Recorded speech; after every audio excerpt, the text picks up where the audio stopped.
فرش التراب يضمني. اللہ تعالیٰ نے جو انسان پیدا کیے ہیں ان کے مزاج مختلف ہیں.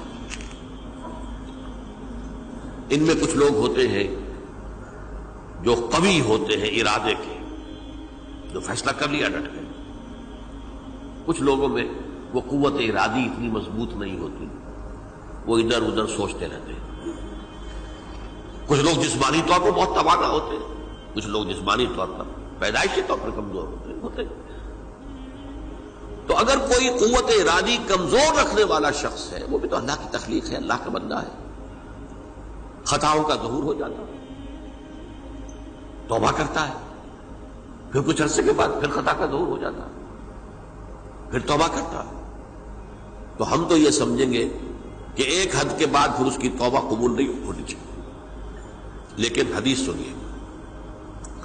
وعن ابی ہریرہ رضی اللہ تعالی عنہ قال قال رسول اللہ صلی اللہ علیہ وسلم ان عبدا اذنب ذنبا، یقیناً ایک بندہ جو ہے وہ ایک گناہ کرتا ہے. فقال، پھر وہ کہتا ہے رب، اے میرے پروردگار، اذنبت فاغفر، مجھ سے گناہ ہو گیا ہے، مجھے معاف فرما دے. فقال ربہ، تو پروردگار یہ کہتا ہے اعلم عبدی ان لہ ربا یغفر الذنب ویأخذ بہ، میرا یہ بندہ یہ جانتا ہے کہ اس کا ایک رب ہے جو گناہ معاف بھی کر سکتا ہے اور سزا دے بھی سکتا ہے. کیا معنی ہوئے؟ گناہ اس نے کیا ہے لیکن جانتا ہے اللہ کو کہ وہ معاف بھی فرما سکتا ہے، تبھی تو وہ اللہ سے معافی کی درخواست کر رہا ہے. اس کے اس جاننے کی بنیاد پر، اس کے اس علم کی بنیاد پر، اس کے اس ایمان کی بنیاد پر فرمایا غفرت لعبدی، میں نے اپنے بندے کو معاف کر دیا. ثم مکث ما شاء اللہ، پھر وقت گزرا جتنا کہ اللہ نے چاہا. ثم اذنب ذنبا، پھر اس سے گناہ ہو گیا. فقال رب اذنبت ذنبا فاغفر، پھر کہتا ہے پروردگار مجھ سے گناہ ہو گیا، پھر مجھے معاف فرما دے. فقال ربہ، اللہ فرماتا ہے عالم عبدی ان لہ ربا یغفر الذنب ویأخذ بہ، میرا بندہ ہے نا جو جانتا ہے کہ اس کا ایک رب ہے، ایمان باللہ اس کے اندر ہے، تبھی تو پکار رہا ہے. اور یہ بھی جانتا ہے کہ وہ گناہ معاف بھی کر سکتا ہے اور چاہے تو پکڑ بھی سکتا ہے، سزا بھی دے سکتا ہے. تو فرمایا، اللہ تعالیٰ فرماتے ہیں میں نے فرمایا کہ میں نے معاف کر دیا. ثم مکث ما شاء اللہ، پھر ایک عرصہ گزرا اس کے بعد. ثم اذنب ذنبا، پھر اس نے گناہ کیا. قال رب اذنبت ذنبا آخر، اس نے کہا پروردگار میں نے تو پھر ایک اور گناہ کر دیا، فاغفر لی، مجھے بخش دے. فقال اعلم عبدی ان لہ ربا یغفر الذنب ویأخذ بہ، میرا بندہ جانتا ہے نا کہ اس کا ایک رب ہے جسے وہ پکار رہا ہے، کہ وہ جانتا ہے کہ اسے اختیار حاصل ہے کہ چاہے تو بخش دے اور چاہے تو پکڑ لے. اس کے اس علم، اس ایمان کی بنیاد پر میں نے اسے معاف کر دیا. ایک اور حدیث، میں نے چونکہ اس گفتگو کے لیے ان احادیث کا تفحص کیا ہے، یہ تو بہت ہیں حدیثیں، میں نے ان میں سے کچھ چنی ہیں. ہمارے بعض واعظ ناصح وہ بھی کسی شخص کو روکتے رہے، برائیوں سے روکتے رہے، نہیں رکتا تو کہیں غصے میں آ کے اللہ تجھے کبھی معاف نہیں کرے گا. یہ کتنا بڑا جرم ہے، اس کا اندازہ کیجئے اس حدیث سے. تو میرے بندے کو میری رحمت سے مایوس کر رہے تھے، کتنا بڑا جرم ہے اس کا اندازہ کیجئے. یہ مسلم شریف کی روایت ہے عن جندب، حضرت جندب رضی اللہ تعالی عنہ سے، ان رسول اللہ صلی اللہ علیہ وسلم حدث، کہ اللہ کے رسول صلی اللہ علیہ وسلم نے ایک واقعہ بیان کیا. ان رجلا قال، کہ ایک شخص نے یہ کہا واللہ لا یغفر اللہ لفلان، کہ خدا کی قسم اللہ تعالیٰ فلاں شخص کو کبھی معاف نہیں کرے گا. وَأَنَّ اللَّهَ تَعَالَى قَالَ، اس پر اللہ تعالیٰ نے یہ فرمایا، مَنْ ذَا الَّذِي يَتَعَلَّىٰ عَلَيَّ، یہ کون ہے جو میرے اوپر حکومت کرنے والا آ گیا، جو میری طرف سے حکم لگا رہا کہ میں کبھی معاف نہیں کروں گا. مَنْ ذَا الَّذِي، کون ہے وہ شخص، الَّذِي يَتَعَلَّىٰ عَلَيَّ انی لا اغفر لفلان، کہ میں فلاں شخص کو کبھی معاف نہیں کروں گا. قد غفرت لفلان، اس کو تو میں نے معاف کر دیا. واحبطت عملہ، اس شخص کے تمام اعمال میں نے ضائع کر دیے کہ تم نے میرے بندے کو مایوس کیا.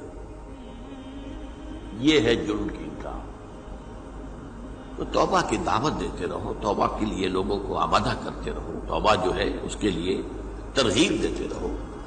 اللہ تعالیٰ معاف فرمانے والا. اب آخری حدیث سنا رہا ہوں، یہ تو بہت ہی عجیب حدیث ہے اور متفق علیہ، یہ بخاری اور مسلم دونوں میں. حضرت ابو سعید الخدری رضی اللہ تعالی عنہ جو ہے وہ اس کے راوی ہیں. حضور نے فرمایا، کانا فی من کانا قبلکم رجل قتل 99 نفسا، تم سے پہلے جو امت تھی بنی اسرائیل، گویا کہ ان کا ذکر ہے، اس میں ایک آدمی ایسا تھا جس نے 99 قتل کیے تھے. اب آپ اندازہ کیجئے کتنا بڑا گناہ کبیرہ ہے قتل. قرآن مجید میں آتا ہے وَكَأَنَّمَا قَتَلَ النَّاسَ جَمِيعًا، اگر ایک انسان کو بھی ناحق قتل کر دیا گیا تو یہ ایسی ہے گویا کہ اس نے پوری نوع انسانی کو قتل کر دیا. اس نے 99 قتل کی. فَهَلْ لَهُ مِن تَوْبَةٍ، پھر اس کے بعد یہ ہوا کہ اس کے اندر توبہ کا جذبہ پیدا ہوا. فَسَأَلَ عَنْ أَعْلَمِ أَهْلِ الْأَرْضِ، تو اس نے پھر سوال کیا، لوگوں سے پوچھا کہ زمین میں رہنے والوں میں کون سب سے بڑا عالم ہے. فَدُلَّ عَلَىٰ رَاهِبٍ، تو اسے بتایا گیا فلاں راہب فلاں جگہ پر ہے، وہ بہت نیک ہے، بڑا عالم ہے. فَأَتَاهُ، وہ اس کے پاس آیا. فَقَالَ أَنَّهُ قَتَلَ 99 نَفْسًا فَهَلْ لَهُ مِن تَوْبَةٍ، انہوں نے کہا دیکھیے راہب صاحب، میں نے 99 انسان قتل کیے، اب مجھے یہ بتائیے کہ میرے لیے توبہ کا کوئی امکان ہے؟ فقال لا، انہوں نے کہا نہیں. فقتلہ، اس نے اس کو بھی قتل کر دیا.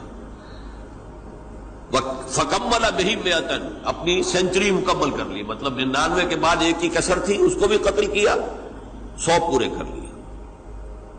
ثم سأل عن عالم اہل الارض، پھر اس نے پوچھا کوئی اور کوئی بڑے عالم انسان ہو.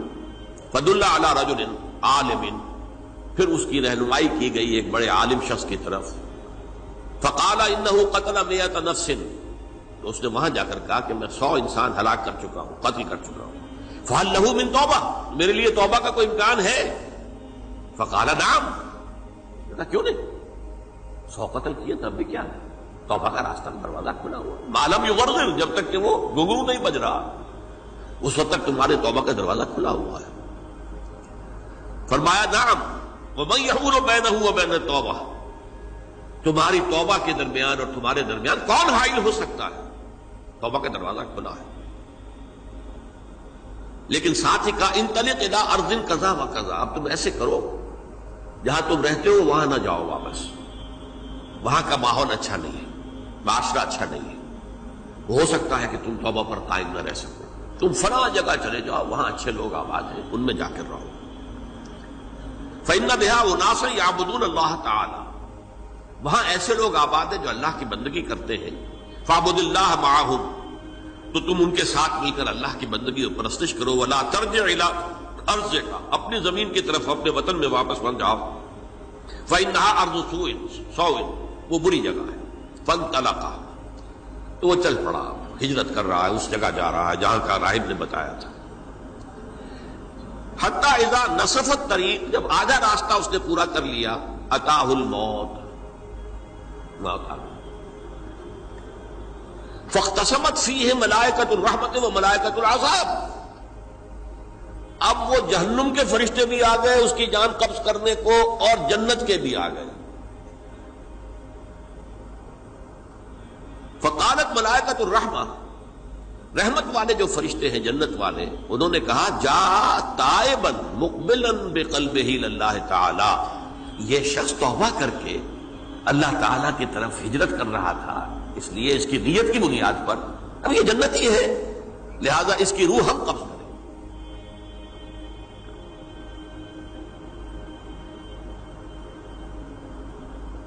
وقالت الملائکۃ العذاب، اور وہ جو عذاب والے فرشتے ہیں وہ کہیں گے انہ لم یعمل خیرا قط، تو نے توبہ کے بعد کوئی نیک عمل تو کیا ہی نہیں، تو کس بنیاد پر اس کو تم جنت میں لے جاؤ گے؟